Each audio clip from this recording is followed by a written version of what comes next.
Bismillahirrahmanirrahim. Assalamualaikum warahmatullahi wabarakatuh. Waalaikumsalam. Alhamdulillah bisa bertemu kembali dengan para pemirsa IC Trade Show. Terima kasih sudah dengan sabar gitu ya, membersamai kami. Saya Husnul Maria bersama sahabat saya Dr. Iksanuddin Nursi di dalam percakapan dua scholars di dalam konteks itu. Insya Allah nanti kita juga ada kawan juga yang hadir ya, tapi bukan yang di sesi ini. Nah, Bang Nursi, beberapa waktu ini kita melihat lagi kondisi kepolitikan domestik, mana sebetulnya makanya kalau kita mengharapkan United Nations bisa internal demokrasi di dalamnya, itu masih jauh. Mustahil. Mustahil. Walaupun proyek Amerika selalu mengatakan proyeknya demokrasi, membuat negara-negara dunia ketiga seperti Indonesia demokrasi dengan third wave democratization, demokrasi gelombang ketiga pertengahan 90-an gitu ya. Jadi sebentar supaya tidak lupa. Jadi kalau kita mencari istilah one governance, bukan one government, tapi one governance, gitu ya. Itu pada United Nation itu sesuatu yang nampaknya seperti pungguk merindukan bulan. Gitu Mustahil gitu ya. Jadi ini juga mengingatkan kita semua kayak gitu ya, bagaimana komunitas global. Makanya seringkali saya kalau melihat pengelompokan kayak G20, kayak MTCR, kayak gitu saya ngomongnya geng global. Geng Bu, kayak kriminal kayak gitu. Iya geng kayak gitu. Nah, jadi balik ke dalam negeri, ternyata juga carut marutnya juga luar biasa. Baru beberapa hari yang lalu kita ada isu galon 3 kilo sampai ngantri nggak boleh dan sebagainya. Ada yang meninggal bahkan. Ada yang meninggal. Itu ya. Kalau urusan ini adalah kebijakan yang berhubungan dengan kepentingan ibu-ibu, kepentingan dapur kayak gitu ya. Jadi jangan berpikir separuh dari penduduk Indonesia ini adalah perempuan. Jadi dan yang biasanya fungsi domestik yang ada ini ibu-ibu. Jadi kalau kebijakannya rezim Prabowo ini, rezim PS ini tidak memperhatikan ibu-ibu, ya mak pendukung PS juga bisa teriak kan di dalam konteks itu. Tapi Bang, kalau kita lihat di dalam konteks ya framework kebijakan publik kayak gitu ya, ini kan seringkali diambil oleh memang S2 kebijakan publik aja di ekonomi fakultasnya ya. Terus kemudian tapi juga FISIP ada, fakultas ilmu administrasi ada. Administrasi. Nah, ini yang saya kritik. Karena kalau di administrasi itu kecenderungannya adalah birokrasi yang menentukan kebijakan publik. Nah, sementara public policy itu adalah is political. Ya, jadi kenapa pilihannya subsidi ditarik? Kenapa pilihannya? Ini ada juga nih, saya lagi kesel nih sebetulnya sama Menteri Transportasi. Kenapa? Ya jadi yang namanya kereta api ternyaman Argo Anggrek itu sudah sangat lama, ya sudah sangat lama. Itu yang namanya Argo Anggrek itu berhenti, ada hubnya Pekalongan, Bojonegoro. Jadi Bojonegoro itu kan ada hubnya Babat, rumah saya, Tuban dan sekitarnya, Cepu dan sekitarnya. Nanti Pekalongan juga kayak gitu. Ini ditarik sejak 1 Februari. Ditarik lagi oleh negara. Katanya, oh dulu ya kayak gitu. Artinya apa? Kalau negara itu sudah memberikan kenyamanan dengan public services, public service itu day to day politics, itulah tugas dari negara. Kebijakan publik itu sudah nyaman. Itu mandatori namanya. Iya. Jangan ditarik. Ya sama juga dengan LPG 3 kilo. Jangan juga yang namanya biasanya subsidi. Ya. Kalau saya lebih baik disubsidi pendidikan gratis, kesehatan gratis kayak gitu ya. Transportasi publik. Ini transportasi publik. Jadi sekarang itu cuma Jakarta, Cirebon, Semarang, Surabaya. Sehingga kami yang sudah menggunakan mungkin 30 tahun menggunakan Argo Bromo, Argo Anggrek, yang biasanya naik dan turun di Bojonegoro, nggak bisa lagi. Nah itu artinya apa? Padahal saya termasuk orang yang setiap bulan harus pulang karena ada ibu di kampung kan, yang saya naiknya dari Bojonegoro. Bukan ada Bu Husnuddin Babat, ada, tapi 10 jam. Sementara ini 6 jam 40 menit kayak gitu kan bagi kita-kita yang ya udah kita bayar lebih tinggi tapi kita terpotong dengan jam dan suspensinya baik. Sembrani ada, tapi itu pun dikurangi.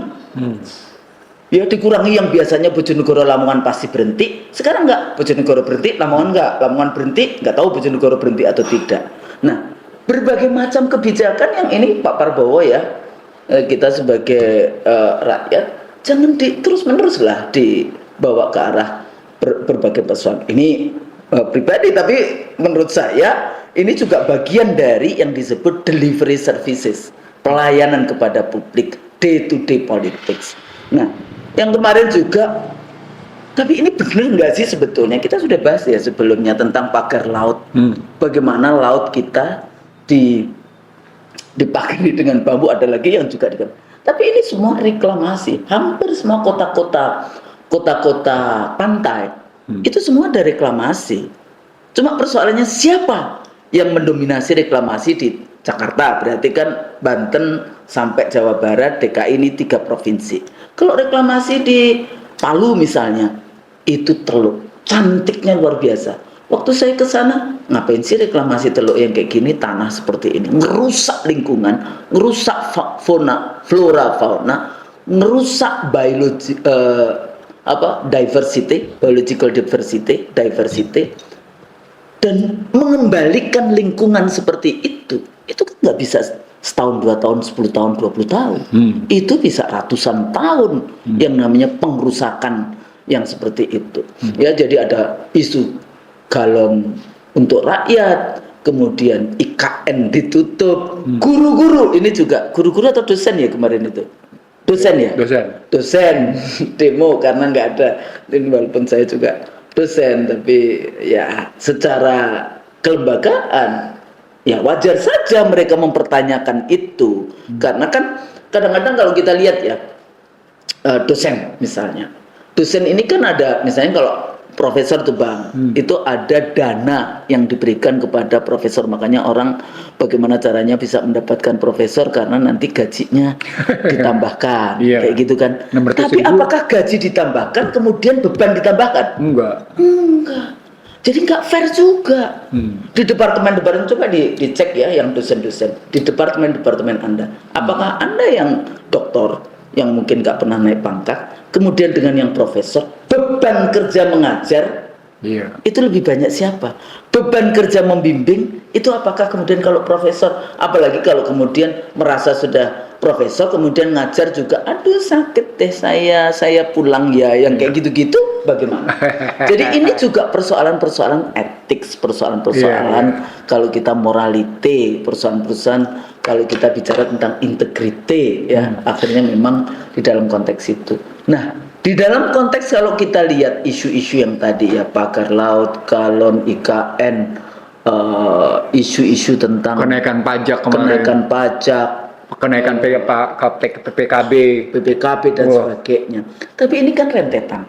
Karena suksesi rezim yang kemarin, ini kan masih meninggalkan banyak hal, ya, dengan diangkatnya anak presiden waktu itu dengan menggunakan MK, dengan menggunakan KPU, Bawaslu, aparatus negara, gitu ya, dengan menggunakan bansos sampai hampir berapa? 400 sampai 500 triliun. Semuanya itu digunakan di dalam kerangka untuk memperpanjang rezim yang ada. Ya, ditambah lagi rentetan sebelumnya ya, dengan survei 3 periode, survei untuk memperpanjang masa jabatan sampai 2027. Jadi sebenarnya persoalannya belum selesai. Di sini letaknya leadership. Di video sebelumnya kita bahas waktu itu ya, menunggu kepemimpinan Prabowo kayak gitu. Ini rentetan seperti itu. Adakah di dalam konteks ini keinginan-keinginan di dalam konteks pengambil alihan misalnya di dalam konteks itu, atau isu-isu itu sebetulnya yang kita sebut sebagai ya apa, jadi kayak gembosi dari dalam, jadi kayak di dalam konteks teorinya itu yang disebut political decay, pembusukan dari dalam. Ya, istilahnya teorinya kan political decay. Ya, jadi pembusukan dari dalam lembaga. Nah, di sini letaknya seringkali kadang-kadang pendukungnya Prabowo misalnya seringkali mengatakan hati-hati Pak Prabowo kayak gitu ya, dari isu usia, dari isu ini, tapi dengan kadang-kadang kesehatan gitu.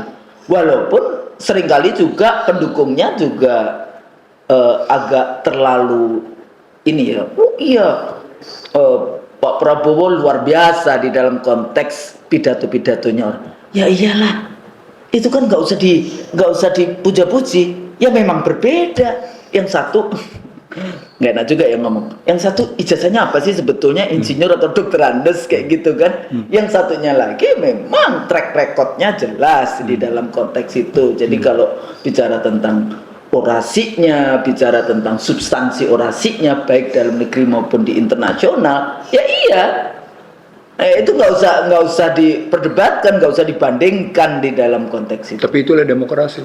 Ya itu yang one vote one person one value.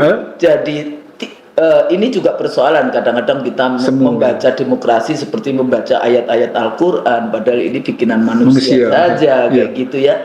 Yang salah satu kelemahannya adalah di dalam demokrasi itu semu. Yang kedua lagi ini Bang, bahwa orang yang baik, orang yang berkualitas belum tentu bisa menang di dalam one vote one person one value, apalagi dengan cara-cara yang disebut money politics di dalam konteks itu ya, vote buying, jadi electionnya nggak ada integritasnya yang seperti itu. Nah, melihat fenomena-fenomena yang ada, ya, rentetan gitu, isu pagar, isu galon, isu ini, ya, isu FUFA masih belum selesai, isu dan seterusnya. Ya, sementara teman-teman yang aktivis itu juga disibukkan dengan isu PSN, dan sekarang rentetannya kan PSN kemudian pagar laut. Adakah ini sebetulnya power struggle yang tadi political decay di dalam, dan bagaimana kita melihatnya, dan nanti kita lihat sejauh mana sih sebenarnya dampaknya, di samping nanti kalau kita mau bahas tentang apakah ini ada nanti berhubungan dengan kondisi bangsa ini, terutama kalau kita bicara tentang makroekonomik ya, isu-isu finance, isu-isu investasi, isu-isu yang berhubungan dengan makroekonomi. Kalau makroekonomi itu berhubungan dengan keuangan negara, fiskal dan moneter dalam konteks itu. Nah, dengan kondisi yang seperti ini, di samping kalau kita bahas tentang masyarakat kita Bang, setiap hari kan ngeri kita bacanya.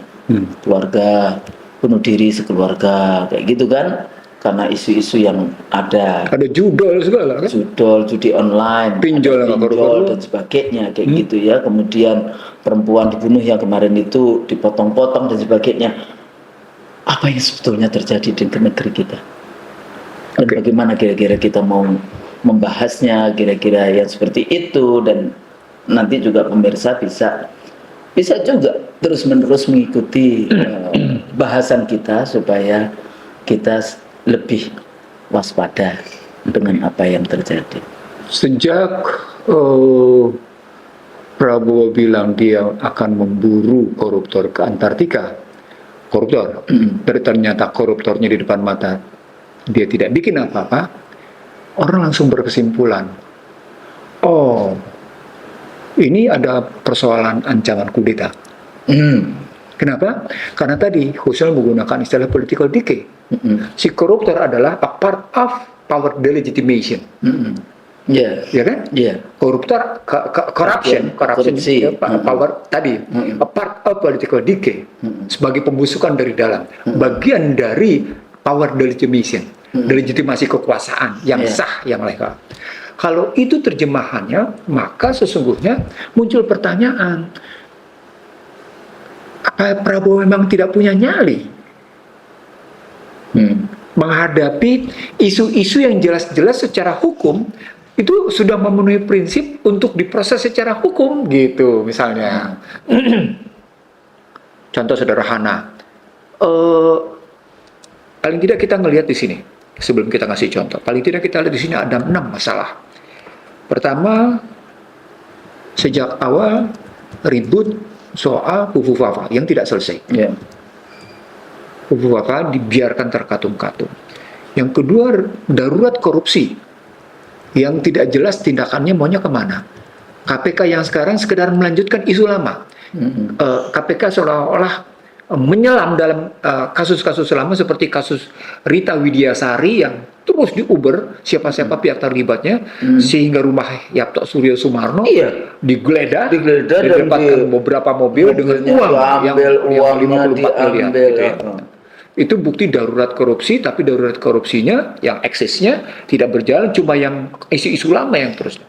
Kasus Harun Masihu yang tidak pernah selesai misalnya, ya kan? Kasus Harun Masihu dan berbagai kasus lain yang juga Firly Bahuri, ya kan? Yang tidak pernah selesai di situ.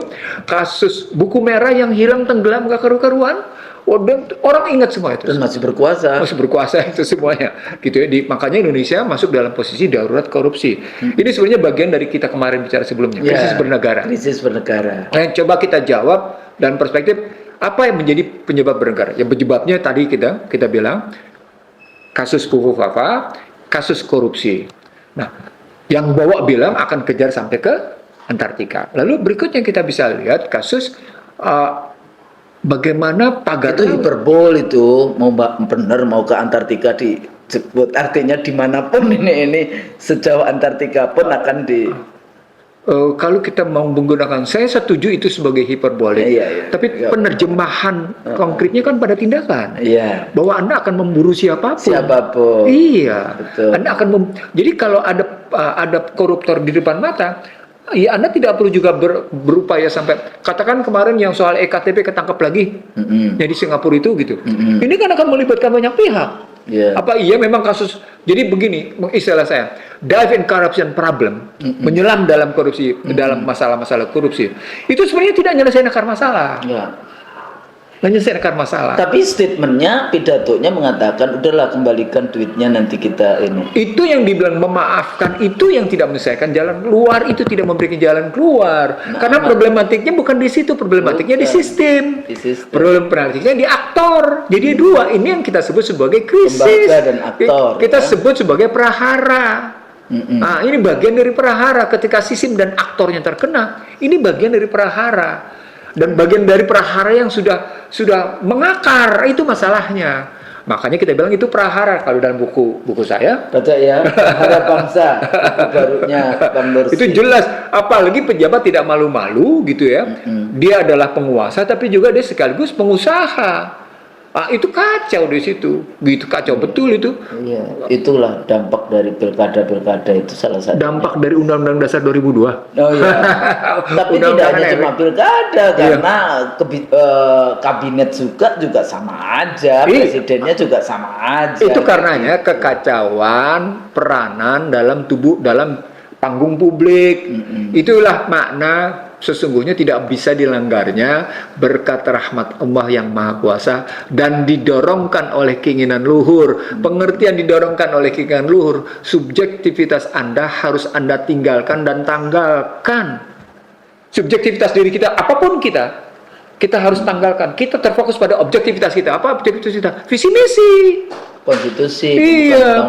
Itu jadi alinea 2 dan alinea 4. Gitu mestinya ngelihatnya. Jadi itu tadi ya, kita lihat tadi Fufu Fafa, darurat korupsi, lalu muncul kasus yang namanya ini isu lama yang kemudian dipersempit hanya dengan persoalan subsidi tidak tepat sasaran.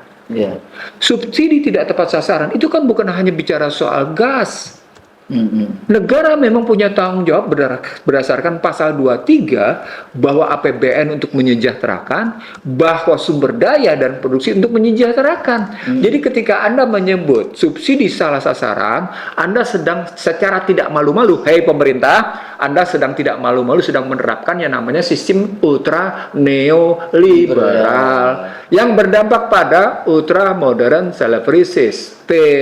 Budak tidak merasa sebagai budak. Sistem neoliberal tidak dirasakan sebagai sistem neoliberal. Itulah istilah I see the real show. Ultra modern slavery system. Gitu loh. Karena budak tidak merasa sebagai budak. Itu problemnya. Orang miskin, ya sudahlah, saya memang miskin. Dia lupa bahwa kemiskinan dia adalah kemiskinan struktural. Bukan kemiskinan ini ya wajib mengatakannya. Bagaimana bahasa pasalnya Pasal 34, fakir, miskin, dan anak terlantar dipelihara oleh negara. Dipelihara. Mendapatkan pekerjaan yang apa? Tiap-tiap warga negara berhak atas pekerjaan dan penghidupan yang layak bagi kemanusiaan. Pakai indikator bagi kemanusiaan. Jadi artinya betapa negara punya kewajiban. Jadi pasal 23-nya begitu, pasal 27 begitu berhubungan pasal 33 gitu loh. Jadi nggak usah kemudian kemudian Menteri Keuangannya kita kalau nggak mau bayar pajak keluar dari Indonesia.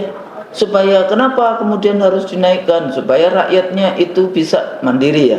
Waktu itu Menteri Keuangannya. Loh, kalau Anda bicara tentang tidak mau bayar pajak terus mesti keluar, sekarang kami tanya sama Anda, kenapa Anda menciptakan hutang? Saya tambahin. Anda bilang kami butuh untuk dalam rangka fiskal. Kenapa Anda kemudian gadaikan sumber daya alam dan kedaulatan ekonomi? Sama aja. Jadi hati-hati ya jadi. Jangan ngomong sembarangan. Nanti harus mempertanggungjawabkan saat Jelas harus dipertanggungjawabkan dong. Apalagi sekarang sudah 8.837 triliun. Dan ternyata APBN kita hari ini mengalami bayar bunganya saja 500 berapa triliun? 546 triliun. Ditambah lagi dengan pokoknya. Ribanya saja. Tambah dengan pokoknya berapa coba? Berapa? Sudah 1.300 sekian triliun. Saya cuma ngomongin ribanya saja karena kalau bayar itu wajib. Begitu sampai pada negara terkena riba, maka sebenarnya negara itu sedang diperintah oleh bankir. Iya. Itulah the shadow government. Tapi jangan di situ dulu. Oke. Jadi terkena kita yang namanya pemerintah tidak menjalankan perintah mandatori konstitusi, apa itu? Memisahkan antara hajat hidup orang banyak dengan barang komersial. Antara jasa hajat hidup orang banyak dengan jasa komersial. Negara tidak menjalankan itu. Karena negara wajib menjalankan itu. Jangan bilang kami punya pasal 33 ayat 4, itulah bukti Undang-Undang Negara Republik Indonesia 2002 itu dihajar habis gitu, karu-karuan oleh yang namanya sejumlah ekonom yang waktu itu mengusulkan, sehingga terjadilah benturan, terjadilah inkonsistensi pemikiran dalam Undang-Undang Dasar 2002 yang diamandemen antara pembukaan dengan batang tubuh. Batang tubuhnya sesuai pasal 3 ayat 4. Dan ternyata yang lebih eksis dihidupkan oleh para korporasi karena berhubungan dengan pasal 6A ayat 2 terjadilah kudeta korporasi. Nah, di sini muncul pagar laut. Jadi bukan hanya problemnya namanya pemerintah tidak memenuhi prinsip-prinsip mandatori itu. Pagar laut atau reklamasi itu pada hakikatnya menunjukkan ada problematik dalam tata ruang. Nah, tata ruang itu adalah hajat hidup orang banyak. Jadi negara tidak boleh semena-mena mengatur-ngatur tata ruang tanpa berpikir tentang public benefit. Tanpa berpikir public benefit. Yang kalau tadi Husnul bicara tentang kebijakan publik, maka memang ada 7P, Husnul. Ada 7P. Ketentuannya ada 7P. Apa itu? Yang pertama, prosedural legal konstitusional. Ya. Betul, legal konstitusional. Jadi prosedural legalnya kayak gimana, konstitusionalnya mengaturnya kayak apa. Jadi hukumnya seperti apa. Iya. Yang kedua nggak cukup. Masuk yang kedua, Anda harus bicara secara profesional. Tidak boleh tidak, Anda harus profesional. Ya. Yang ketiga, Anda harus bicara proporsional. Harus pada tempatnya. Tapi 3P ini harus ditutup lagi dikerjain dengan disebut dengan prudensial. Suka tidak suka Anda harus bicara. Kenapa harus hati-hati? Agar setiap kebijakan yang Anda munculkan, yang Anda lahirkan, minim pihak yang dirugikan. Kan setiap kebijakan tidak mungkin memenuhi hasrat semua orang. Tapi yang dibela itu seharusnya yang lemah. Bukan membela yang kuat. Nah, karena itu kata kunci berikutnya adalah itu negara, fungsi negara. Karena itu fungsi P kelimanya jadi public domain. Nah, di sini public domain kata kuncinya. Nah, setelah itu public domain tidak cukup. Apa berikutnya? Prosperity. Ya, untuk kesejahteraan siapa? People prosperity. Judulnya People prosperity. Jadi bukan cuma pabrik kan ini kan terlampau luas. Tapi ketika masuk dalam kategori people prosperity, di situ muncul pada rakyat jelata, kesejahteraan rakyat negara Republik Indonesia. Gitu. Bukan rakyat TKA yang datang dari Cina, yang dengan investasi yang mesti harus tanda tangan juga kan, dengan tenaga kerjanya dari mereka, gitu, baik legal maupun ilegal itu pada datang. Dikunci tadi yang sudah kita bicarakan. Tadi kan sudah 6 tuh. Dikunci oleh public benefit. Jadi people prosperity dijawab dengan persoalan bahwa sesungguhnya itu memberikan manfaat kepada siapapun. Nah, itu yang disebut dengan public benefit. Jadi selain ada keberpihakan, dikunci dengan persoalan kesejahteraan, dikunci dengan yang namanya public benefit. Itulah 7P. Jadi seluruh kebijakan pemerintah yang melaksanakan sumpah jabatannya, melaksanakan amanahnya, melaksanakan mandatory constitutional, itu pada akhirnya menjalankan 7P. Nah, itu karenanya ilmunya bukan cuma sekedar ilmu administrasi. Itu. Ilmunya bukan sekedar ilmu politik, tapi juga ada ilmu ekonomi makro. Yang makronya sendiri harus merupakan agregasi dari ekonomi mikro, gitu, Husnul. Apa poinnya? Tadi di mana Anda harus punya profesional, Anda harus punya kompetensi cukup, Anda harus punya skill cukup untuk mengelola. Itu karenanya jangan pernah memberikan jabatan bukan pada ahlinya. Maka ketika jabatan itu diterima bukan pada ahlinya, hancur. Wa idza buliyal amru ila ghairi fantadirisa. Di situ. Artinya ketika diserahkanlah segala sesuatu pada ahlinya, kata ahlinya itu udah ada 2, Husnul. Apa itu? Selain 5P, selain 7P tadi yang menunjukkan keilmuannya, itu satu tuh butir tuh. Artinya dia syarat dengan keilmuan sehingga dia bisa menjalankan 7P. Ulang, dia syarat dengan keilmuan sehingga dia bisa menjalankan 7P. Hal yang keduanya apa? Keimanan. Ya, karena tidak cukup keilmuan itu. Takutnya pada siapa? Iya, takutnya pada polisi pula. artinya kong sama polisi, ya sudah. Artinya kekuatan intelektual dia diikuti dengan kekuatan keagamaan karena kekuatan intelektual basisnya adalah moral. Dan moralnya adalah moral keagamaan, bukan sekedar moral sosial, karena moral sosial namanya etika. Jadi, di sini kita bangun cara berpikir kita bahwa kita dalam rangka menjawab visi dan misi, dan karenanya kita tidak menyalahi sumpah jabatan. Ketika Anda bilang subsidi sasarannya tidak tepat, sasaran tidak tepat itu subsidi salah sasaran, subsidi tidak tepat sasaran, pada hakikatnya Anda sedang menyalahi sumpah Anda. Ulang. Yeah. Anda sedang menyalahi sumpah jabatan Anda. Jadi ketika seluruh pejabat tidak peduli siapapun dia. Ulang, tidak peduli siapapun. Ketika menyatakan subsidi tidak tepat sasaran, maka Anda sedang menunjukkan kepada publik dan kehadapan Allah Subhanahu wa taala bahwa Anda sedang menyalahi sumpah Anda. Disitulah peluang kudeta. Kenapa peluang kudeta terjadi? Kenapa? Karena kelihatan Anda punya kekurangan modal finansial.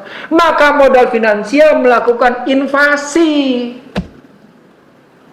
Itulah berlaku yang kita bilang berkali-kali 7I. Bahwa modal ketergantungan pada impor itu adalah 7I. Dia invasi, dia intervensi, dia interferensi, dia infiltrasi, dia indoktrinasi, ya kan? Yeah. Dia lakukan intimidasi, lalu terakhir akibatnya terjadi instability. Dan itu terjadi sekarang depan mata kita. Itulah pada hakikatnya ketika sebuah negara tergantung pada kekuatan finansial dari luar dirinya, dari luar negara, dari luar dirinya, tidak perlu domestik atau tidak perlu peduli asing. Kekuatan finansialnya tergantung dari luar dirinya, satu. Yang kedua, ketika ketergantungan impor itu tinggi, maka pada hakikatnya negara terbuka menyatakan diri, silahkan kudeta. Itulah yang saya sebut sebagai kudeta korporasi. Tapi Bang, kalau kita lihat memang hegemoni kapitalisme dunia maupun hegemoni kapitalisme domestik itu selalu berbicara tentang bagaimana dia bisa menguasai. Ya, jadi dengan pasal-pasal, kan semua undang-undang yang produk dari rezim reformasi ini kan arahnya memang industri kapitalisme. Mau kita bicara tentang undang-undang omnibus ketenaga kerjaan, ya. Saya dari waktu bikin rancangan diundang di banyak acara waktu itu, saya selalu mengatakan siapa sih ini sebetulnya yang merumuskan ini. Anak-anak muda merasa sudah dilibatkan kayak gitu kan, bangganya setengah mati. Anda cek itu, siapa di balik ini semua. Walaupun saya waktu itu juga udah tahu kayak gitu ya, 1 dari 9 naga ada di situ. Nah, ini juga penting untuk difahami. Tapi balik lagi Bang kepada yang tadi, kemungkinan dengan political decay ya dengan segala macam ini. Tapi ini kan sebetulnya memang isu 10 tahun terakhir rezim sebelum PS itu kan dia memang harus carry over, baik itu isu korupsi, baik itu, cuma kan persoalannya sejauh mana. Kemarin ada video yang beredar itu yang kasus Asabri itu ada di Swiss orangnya, ya kan viral juga kan, dia mau beli jam yang termahal atau apa, lelang, ikut lelang.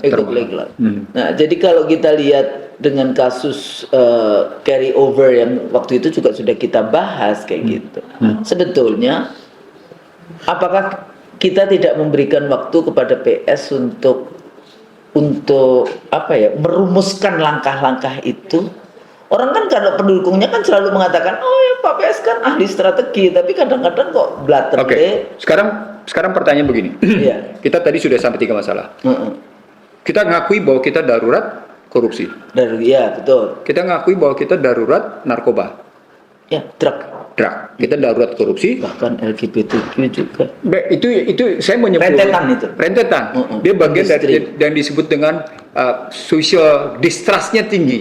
Kalau social distrust, intensitas social distrust tinggi, intensified social distrust, itu bagian darurat sosial. Ya.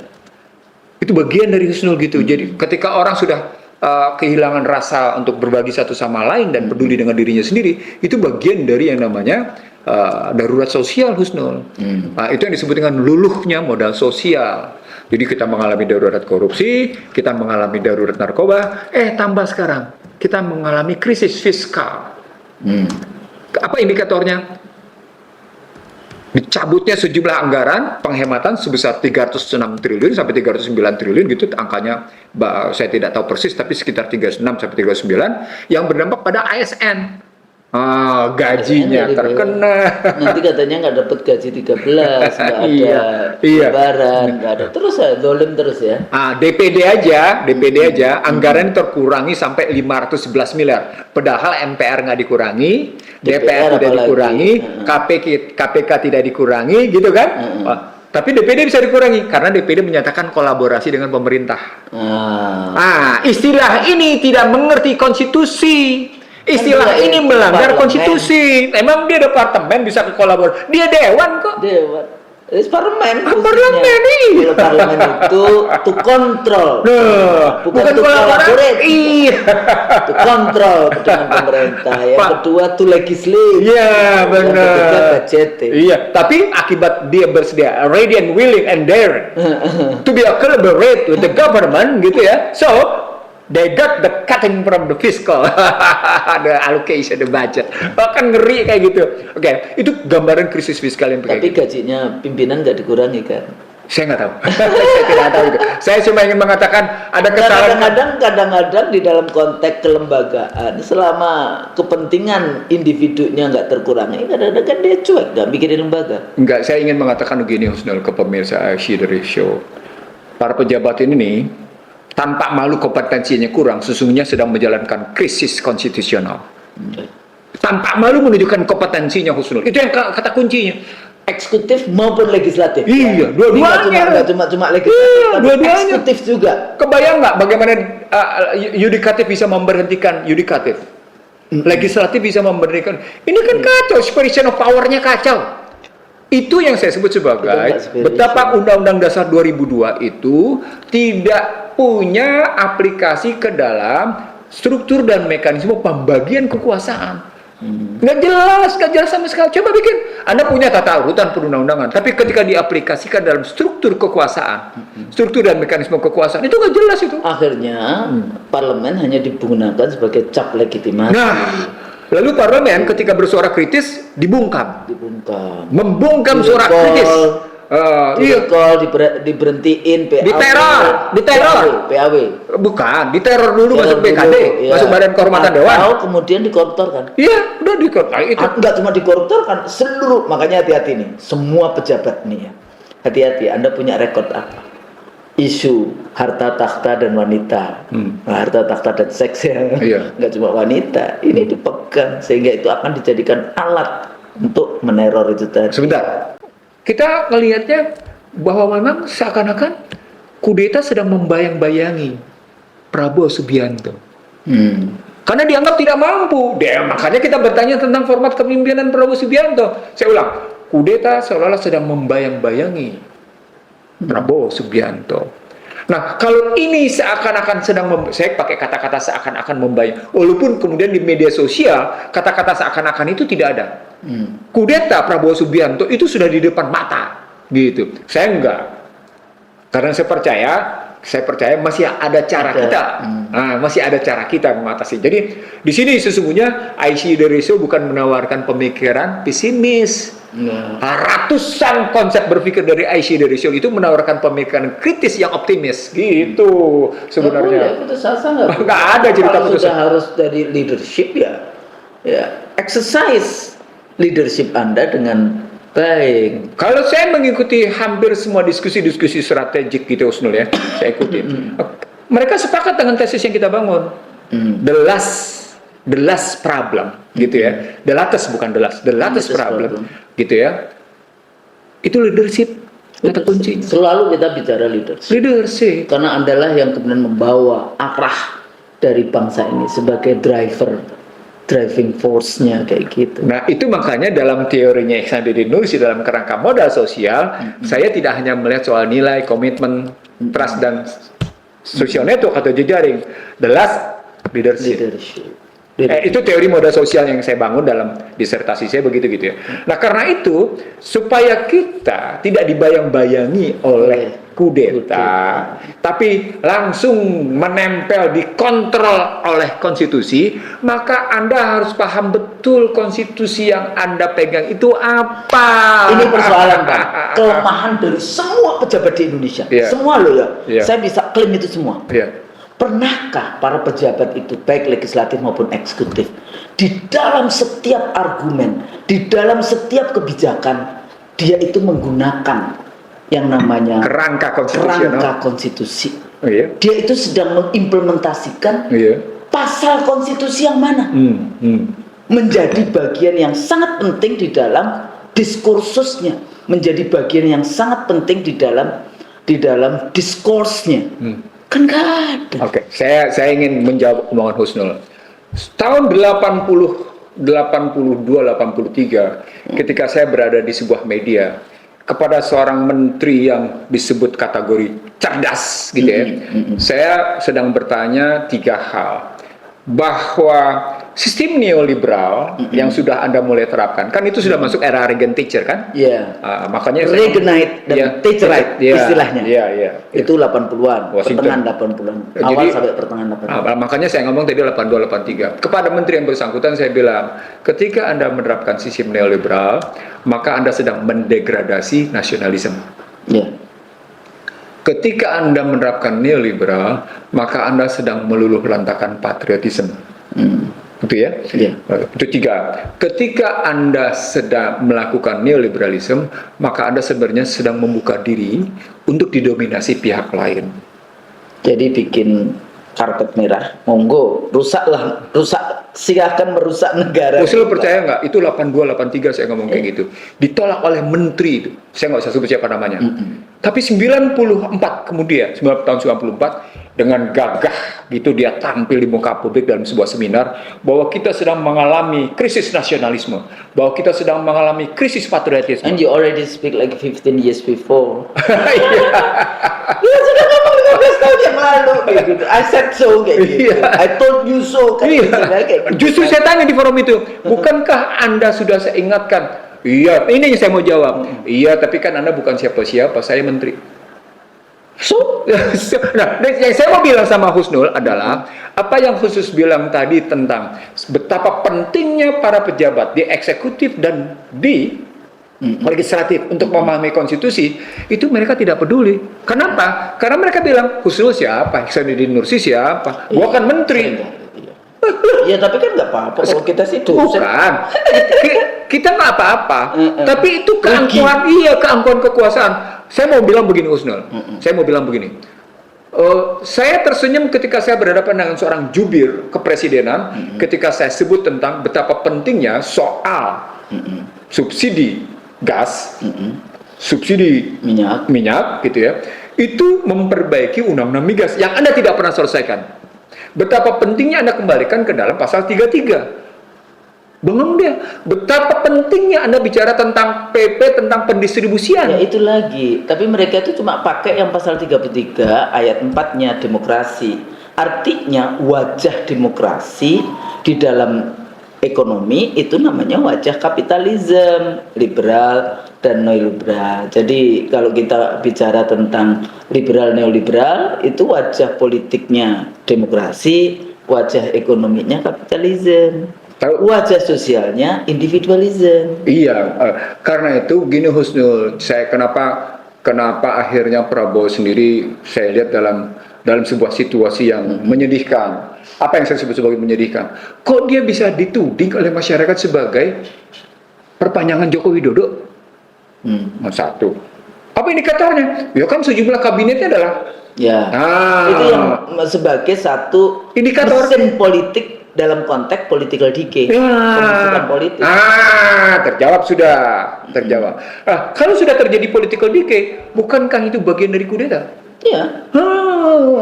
Itu kata kuncinya Husnul. Jadi ketika kita sadar itu sebagai bagian dari kudeta, maka Prabowo Subianto harus mengambil sikap, harus punya tindakan. Tanpa tindakan, dia menyetujui untuk dikudeta dong kalau kayak gitu Husnul. Iya, reshuffle gitu.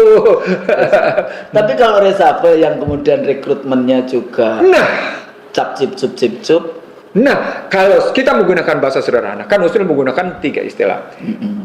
Rekrut, select, elect. Gitu kan? Husnul menggunakan rekrut, select, elect. Ya kan? Husnul menggunakan 3 istilah. Kalau saya menggunakan istilahnya dalam rangka rekrut, select dan elect ini sebenarnya dikunci dengan apa yang disebut dengan kompetensi. Tapi tidak cukup dengan kompetensi. Filternya apa? Filternya adalah indeks pribadi umum. Yang kedua, integritas, jenjang karir. Yang ketiga, kinerjanya apa? Nah, ini 3 variabel ini, Husnul, ada 39 indikatornya. Apa poinnya? Anda tidak sekedar merekrut berdasarkan kuantitatif, akomodatif. Kan yang dilakukan oleh Prabowo Subianto adalah akomodatif, kuantitatif. Mestinya diubah. Anda harus melakukan apa yang disebut dengan akomodatif, kualitatif. Boleh mengakomodasi karena memang situasinya politik begitu. Tapi ada tetapinya. Kembalikan dulu dong dalam cara berpikir yang sehat. Cara berpikir yang sehat itu visi, misi, kebijakan, strategi, struktur, program, baru orang yang ketujuh. Begitu dong mikirnya. Ulang. Visi, misi, kebijakan, strategi, struktur, program, baru orang. Orang ini diambil dengan ukuran tadi, bagaimana indeks pribadinya secara umum, bagaimana jenjang karirnya, bagaimana kemudian kinerjanya. Kan sekarang persoalannya adalah siapa yang dianggap kemarin berkeringat di dalam konteks itu. Jadi konsepnya itu sangat sempit di dalam konteks rekrutmen. Siapa yang berkeringat di dalam pemilu, dialah yang akan mendapatkan reward-nya. Jadi ini sebenarnya format berpikir transaksional oke aja, karena memang tapi hidup tetap itu dengan persyaratan. Iya dong, yang Anda beli apa, yang Anda bayar apa. Sehingga siapapun yang direkrut, walaupun dia ada payung besarnya, dia kemarin berkeringat, tapi kadang-kadang berkeringat itu cuma karena urusan kecil. Saya tanya sama Husnul. Husnul merasa berkeringat nggak bagi bangsa dan negara ini? Berkeringat dong. Dengan Anda mencerdaskan itu Anda berkeringat. Karena jadi bukan sekedar berkeringat pakai AC, jadi tidak berkeringat. Tapi yang berkeringatnya bukan dalam full time fisik. Anda berkeringat karena Anda sudah mencerdaskan bangsa dan negara. Begitu dong mikirnya. Untuk melaksanakan konstitusi. Oke, sebagai penutup Husnul, karena kita sudah sadari kita mengalami krisis di berbagai dimensi yang kita pernah sederhanakan, yakni political distrust, political disorder, political disobedience, yang kemudian berujung pada kudeta, dan sekarang situasinya terbayang-bayang kudeta disebabkan oleh berbagai hal yang terbawa carry over tadi, dan mempertanyakan kemampuan menyelesaikan masalah, leadership di situ kata kuncinya. Maka kata kuncinya, dan semua yang berada di situ, nggak cuma Prabowo saja, dia tidak akan bisa sendirian kan? Dia harus didukung oleh kabinetnya, sejauh mana dia bisa leadership, dan tidak direcokin juga oleh misalnya orang-orang penjilat-penjilat yang ada. Nah, di situ berarti reshuffle bukan satu-satunya jalan keluar. Reshuffle. Jadi tagih janjinya adalah seperti kita bilang, tagih janjinya adalah sampai seberapa jauh Anda memegang komitmen pada konstitusi. Kita selalu kayak gitu. Iya. Jadi balik lagi bahwa konstitusi adalah yang selalu saya katakan juga sebagai janji suci. Janji suci memang. Perjanjian suci. Perjanjian suci. Iya. Dalam konteks itu saya seringkali malahan kita bisa lihat sejauh mana sebetulnya kita membangun dulu para pendiri bangsa ya, membangun replika dari perjanjian Madinah kayak gitu ya, di dalam konteks perjanjian yang Jakarta Charter. Ini yang Jakarta Charter karena masih ada 7 kata yang kemudian dicoret itu. Karena itu lagi-lagi kalau kita ingat perjalanan bangsa yang kayak gitu, bagaimana 7 kata kunci dicoret, bagaimana kemudian bergeseran dari pemilu 55 ke 59 yang tidak selesai, baru, dan lalu orde masih dan seterusnya. Maka suka tidak suka, sesungguhnya orde lama, orde baru, era reformasi belum sungguh-sungguh menjalankan ini cita-cita para pendiri bangsa. Iya. Laki dan perempuan ya. Karena ada 2 anggota BPUPK yang perempuan dari 62 anggota BPUPK. Karena itu gitu ya. Kalau tidak ingin bangsa ini makin rusak, kalau pakai eskatologi, kalau tidak ingin menuju jalan kehancuran, kalau tidak ingin menuju jalan dan melanjutkan jalan ketersesatan, bukan menuju. Kalau Anda tidak mau melanjutkan jalan ketersesatan, inilah kesempatan bagi Anda untuk membuka jalan ya yang ihdinas siratal mustaqim. Gitu. Tapi Bang, untuk di kesimpulannya, ini balik lagi karena IC dari itu kan selalu juga menawarkan konsep-konsep kayak gitu ya. Kita selalu berbicara kontestasi, kita selalu bicara tentang liberalisme, neoliberalisme, kapitalisme, ya konsep-konsep cara pandang paradigma Barat sebetulnya ya. Barat itu Amerika, Washington Administration, yang dengan sekutunya Eropa Barat. Ya walaupun kita juga bahas tentang kan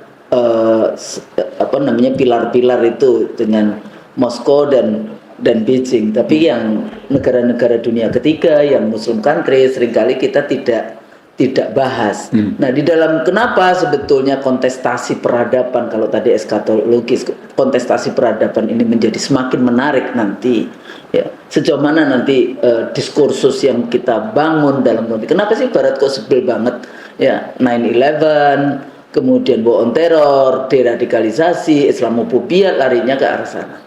Karena kalau kita lihat dalam konteks Islamic teaching, apa yang dikemukakan oleh Barat, ya apa yang dipraktekkan Barat, apa yang jadi proyek Barat tentang kapitalisme, industri keuangan, bank, riba, dan seterusnya. Kemudian industri seks komersial, narkoba, judi, dan seterusnya. Industri entertainment yang itu juga merusak sebetulnya, ya, merusak dari cara akhlak kita kayak gitu dan seterusnya. Itulah sebetulnya fondasi dari bangunan materialisme mereka. Sementara semua itu sebenarnya dilarang oleh Islam. Apa poinnya? Jadi poinnya gimana? Poinnya adalah walantada anka Yahuda.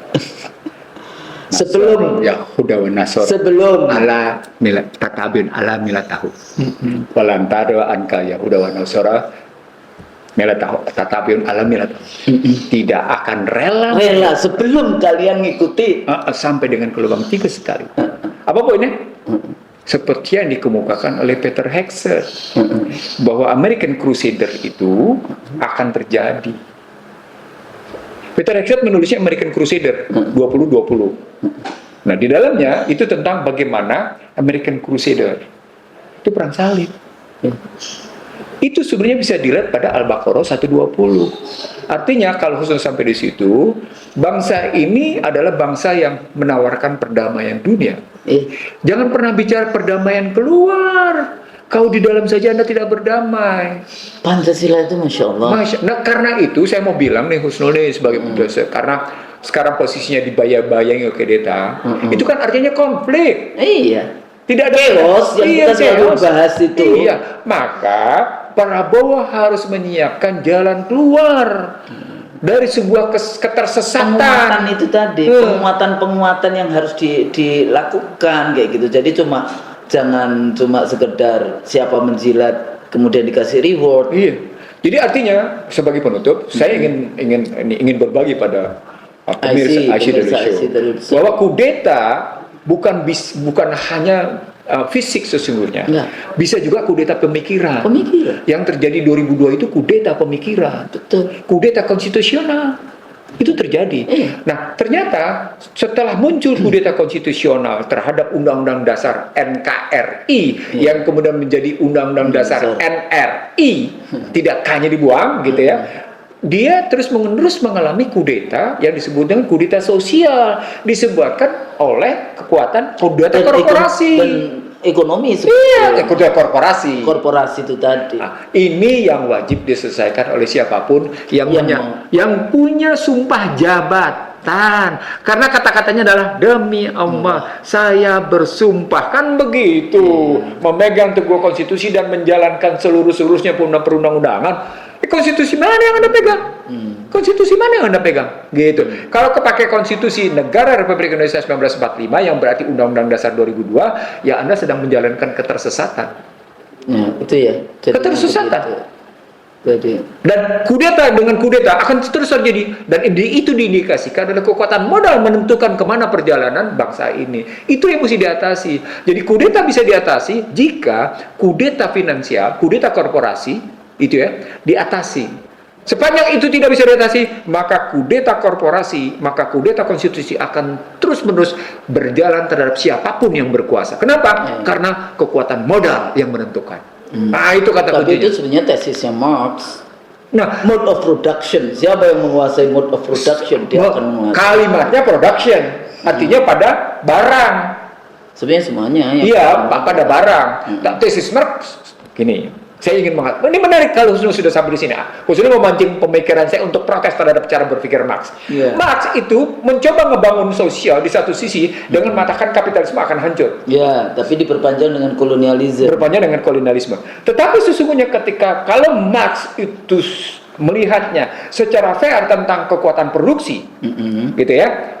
Ini disertasi saya nih. Kekuatan produksi itu pada hakikatnya adalah kekuatan produksi sosial, artinya kekuatan finansial adalah kekuatan sosial, maka tidak akan terjadi itu pergeseran seperti itu. Kenapa? Karena dia statusnya imbang, karena dia statusnya sinergis, karena dia statusnya akomodatif. Itulah yang dikehendaki oleh ekonomi konstitusi. Jadi untuk melawan pemikiran Marx, untuk melawan kapitalisme, untuk melawan berpikir itu bisa dibuat. Karena makanya itu kan menarik Pancasila yang sebetulnya sila pertamanya adalah ketuhanan yang esa. Sebagian orang menyebutnya sebagai ekonomi Pancasila, tapi sayangnya mereka tidak punya teorinya. Nggak ada. Ihsanuddin Nursi punya. Maksudnya ekonomi konstitusi kan? Iya, Ihsanuddin Nursi membuatnya, gitu loh. Dan merupakan jawaban terhadap bagaimana sesungguhnya ancaman dari kudeta dari berbagai macam bentuk. Jadi sekali lagi, isu kudeta yang sekarang muncul ini itu disebabkan karena kita berada di jalan yang sesat. Itu kan. Jadi kita harus kembalikan lagi. Mari kita memikirkan itu, ya, kita muhasabah juga, kita pikirkan juga, kita pelajari terus. Ya, insya Allah melalui dialog conversation, our conversation, IC Daily Show, conversation to scholars ini, mudah-mudahan nanti akan ketemu gitu ya. Dan ini sebagai early warning. Jadi ada yang mengatakan, kalau Anda nggak ngerti ya nggak apa-apa, didengarkan aja kayak gitu. Kan ada yang ngomong masih baca buku saya lah. Dengarkan ya. Tapi kan kita lebih banyak yang disebut oral culture. Itu problematik, Usno. Masalah. Saya sebentar sampai di sini saya ingin berbagi sedikit aja, Usno. Kalau mengambil metode pembelajaran bangsa, sesungguhnya yang terjadi pertama adalah dibacakan. Ya. Apa yang dibacakan? Konstitusi. Setelah dibacakan, konstitusi membacakan. Karena dilakukan oleh. Setelah dibacakan itu, dilakukan. Dicatat. Bagaimana dilakukan dan dicatat, dibacakan, membacakan, dicatat, dilakukan, dimuhasabah, dievaluasi, dilakukan lagi, dimuhasabah. Ya, jadi siklusnya begitu. Nah, itu sebenarnya pembelajaran. Ini Itu pembelajaran apa Ustaz? Apa? Iqra. Ikro. Bismi rabbika Bismi rabbika. Lagi. Jadi ada rabbikanya itu ada di situ. Itu dibacakan oleh Jibril, dibacakan oleh Jibril, terus langsung dibacakan oleh Muhammad kepada Muhammad, membacakan kepada para sahabat, dicatat, dilakukan, dimuhasabah, dilakukan muhasabah. Gitu. 14 abad yang lalu. Modelnya begitu. Insyaallah mudah-mudahan apa yang kita diskusikan ini bermanfaat, menjadi ilmu yang nafi, ilmu yang bermanfaat. Kalau salah itu dari kita, iya. Ya, Karena kita punya kekurangan memang. Ya, manusia, kalau yang benar hanya dari Allah.